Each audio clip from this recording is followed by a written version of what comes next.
লক্ষ্মীপুরে ফুটবল উৎসবের সূচনা মন্ত্রী কৌশিক রায়ের উপস্থিতিতে আনুষ্ঠানিকভাবে শুরু হলো পঞ্চমবারের মতো এমএলএ কাপ ফুটবল টুর্নামেন্ট 2026। এক মঞ্চে 355 দল, 5325 খেলোয়াড়, খেলাধুলায় নতুন উদ্দীপনা লক্ষ্মীপুরে।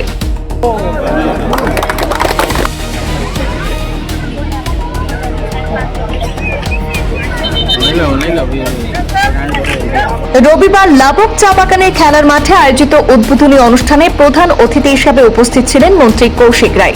তার উপস্থিতিতে টুর্নামেন্টের আনুষ্ঠানিক উদ্বোধন হয়। এবারের টুর্নামেন্টে লক্ষ্মীপুর বিধানসভা এলাকার মোট 355টি দল অংশগ্রহণ করছে। ইতিমধ্যে 5325 জন খেলোয়াড় নিজেদের নাম নথিভুক্ত করেছেন। প্রতিযোগিতাটি 3টি ধাপে অনুষ্ঠিত হবে। প্রথমে বিভিন্ন গ্রাম পঞ্চায়েত ভিত্তিক ম্যাচ, এরপর জিপি স্তরে বিজয়ী দলগুলির মধ্যে নকআউট পর্ব এবং সবশেষে বিধানসভা ভিত্তিক ফাইনাল ম্যাচ অনুষ্ঠিত হবে। প্রতি বছরের মতো এবারও জিপি স্তরে বিজয়ী দলকে 5000 টাকা এবং রানার্স আপ দলকে 2500 টাকা পুরস্কার দেওয়া হবে। তাছাড়া অংশগ্রহণকারী প্রতিটি দলকে চা খরচ বাবদ আরও 1000 টাকা করে আর্থিক সহায়তা দেওয়া হবে। উদ্বোধনী অনুষ্ঠানে 2025 সালের ফাইনালের দুই প্রতিদ্বন্দ্বী ফুলেরতর মালকুরিন জিপি এবং পালরপন জিপির মধ্যে একটি প্রীতি ম্যাচ অনুষ্ঠিত হয়। টানটান লড়াইয়ে 4-3 গোলে জয়ী হয় ফুলেরতল মালকুরিন জিপি।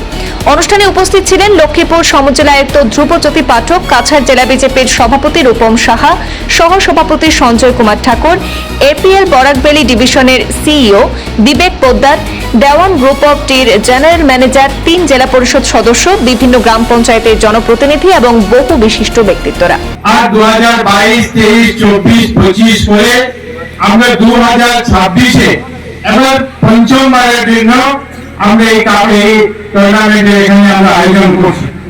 আর প্রত্যেকবারে আপনারা দেখেছেন যে 228 টিম থেকে আমরা শুরু করেছিলাম, পরবর্তীতে 248 টিম করতে করতে আজকের দিনে আমাদের 355টা টিম, লক্ষ্মীপুরের 355টা টিম এখানে এই খেলায় অংশগ্রহণ করছে।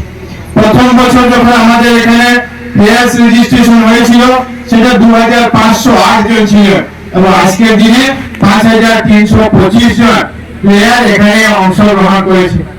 আর আমরা বিগত 5 বছরে যারা ভালো খেলেছেন, যারা ভালোভাবে এই 5 বছরে যারা টিমগুলো অংশগ্রহণ করেছেন তাদেরকে বিভিন্ন সময় বিভিন্নভাবে সাহায্য করার আমরা প্রয়াস আরম্ভ করেছি। আজকে থেকে আমরা 26 জুলাই এখান থেকে আমরা এমএলএ কাপ ফুটবল টুর্নামেন্টে 2026-এ আমরা আরম্ভ করছি।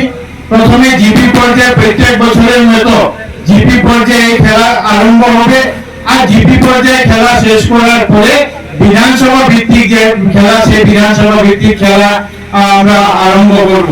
আর তারপরে আমাদের লক্ষ্য হলো যে এবার 15 আগস্টের দিন আমরা এই MLA cup Lakshmipur MLA cup Lakshmipur 2026-এর আমাদের যে ফাইনাল ম্যাচ, সেই ফাইনাল ম্যাচ যাতে আমরা অনুষ্ঠিত করতে পারি।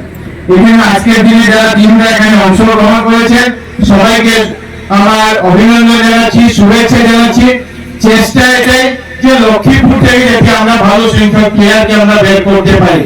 আমরা এই খেলাতে একটা বৈশিষ্ট্য হলো যে আমরা বাইরের কোনো টিমকে এখানে আহ্বান করি না। যারা এখানে নাগরিক এখানকার লক্ষ্মীপুর সীমানার মধ্যে যাদের বাসস্থান আছে তারা এই খেলাতে অংশগ্রহণ করবেন। কেউ হায়ার হয়ে অন্য জায়গায় নিয়ে এসে আমরা এখানে খেলার ব্যবস্থা করি না। লক্ষ্য যে আমাদের ভালো খেলোয়াড় আমরা তৈরি করতে পারি, আমাদের যে ছেলে মেয়েদের মধ্যে যাতে কম্পিটিটিভ মনোভাব আমরা আনতে পারি সেই চিন্তা আমরা করেছি।